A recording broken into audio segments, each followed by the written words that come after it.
Pinbot! Banished from Earth, classic game room broadcasts from the intergalactic space arcade on its never-ending mission to review everything.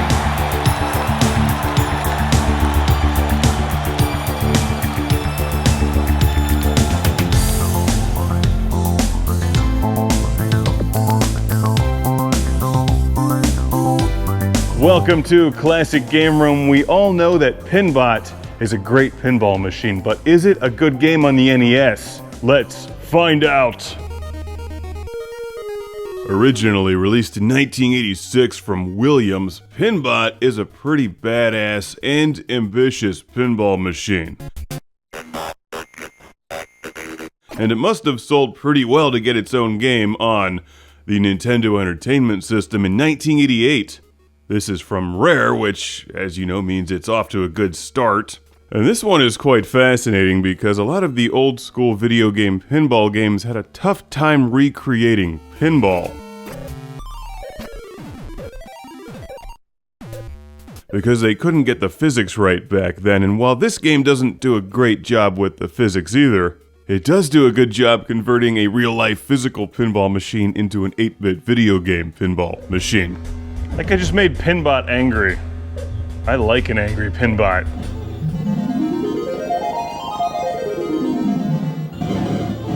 I love these sound effects and speech in this game. The best part of Pinbot on the NES is that it's not a one-to-one recreation of the actual pinball machine.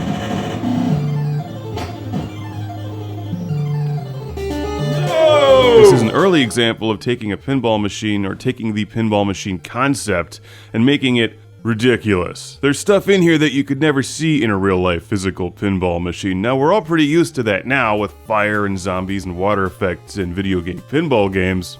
But back in the 80s, this was a novel concept, and I would say it's fairly well executed here. No, don't eat my balls! Wait. Like most of the other old-school video game pinball games, it struggles with control because there's no analog controls. You have no feel for the ball on the table whatsoever, so it's very hard to aim your shots.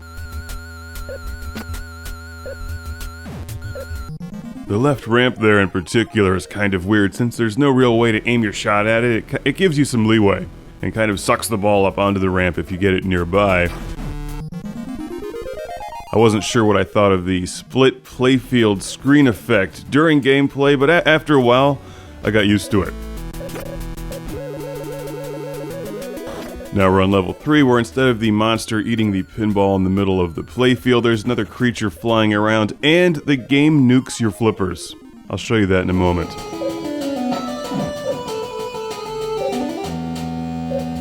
It's been a while since I've played the actual Pinbot pinball machine, but basically what you do is open up Pinbot's visors, fire the pinball into Pinbot's robot eye sockets, activate multi-ball, and go for big points.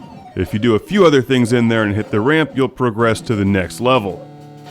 Normally when playing pinball, I would recommend that you aim for the blinky thing, but in this case, since everything is blinky, it takes some practice to figure out how to play Pinbot. Woo! Disco Pinbot! No! Eventually, Disco Pinbot loses patience with its human player and drops bombs on its flippers, which is super frustrating.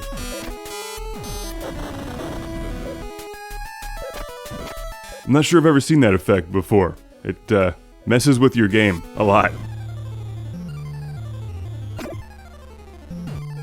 I like the weird music and sound effects in this one. It's got a lot of good bass, too.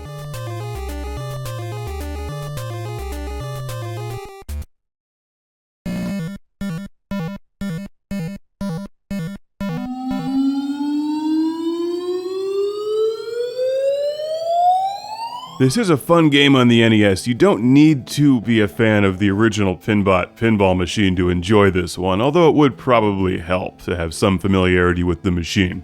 In any event, the bottom line here is that Pinbot is reasonably affordable and easy to collect online.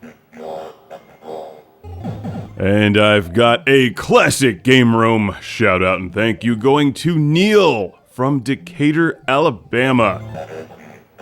Thank you, Neil. Thank you for sending Pinbot, a perfect addition to Mecha March Madness. An entire month celebrating mechs, robots, and cyborgs.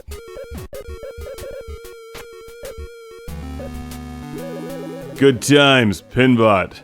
One of the better NES pinball games for sure, although I still prefer Bride of Pinbot. That game is amazing. What we need now is Bride of Pinbot on the NES. Someone homebrew that. After losing a game of Pinbot, wipe away your tears and rock out to the excellent music while entering your initials. Good tunes.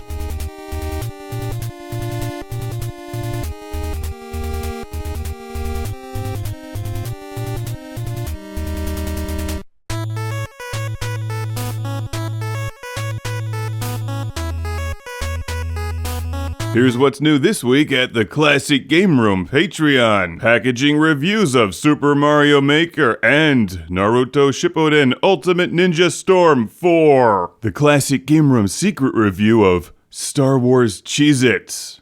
Coming soon, the extended cut review of Earth Defense Force 2. Special edition Cheez-Its, no less. Special edition Cheez-Its. Thank you for watching. Follow Classic Game Room on Twitter, Facebook, Instagram, YouTube, and Patreon. If you enjoyed this review, then you need to watch my review of the Pinball of the Dead for Game Boy Advance. Welcome to the club. It's the Lord Carnage Club, where I give thanks to these backers on Patreon. Starting with Jim Moriarty, Sergio Matthias Hergert, Zach Brenner, Jason from Kamloops, British Columbia, Busy Signal,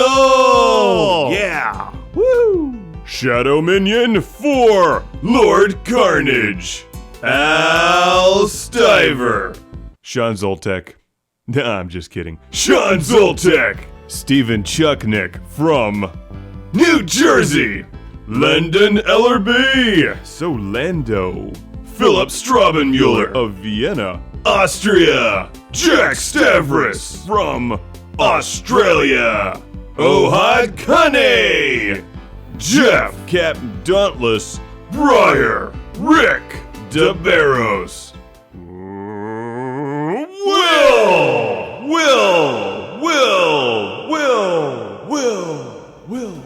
Will, Kid Shuriken, and Chip Sinkbale. See you next time on Classic Game Room. Mark 3!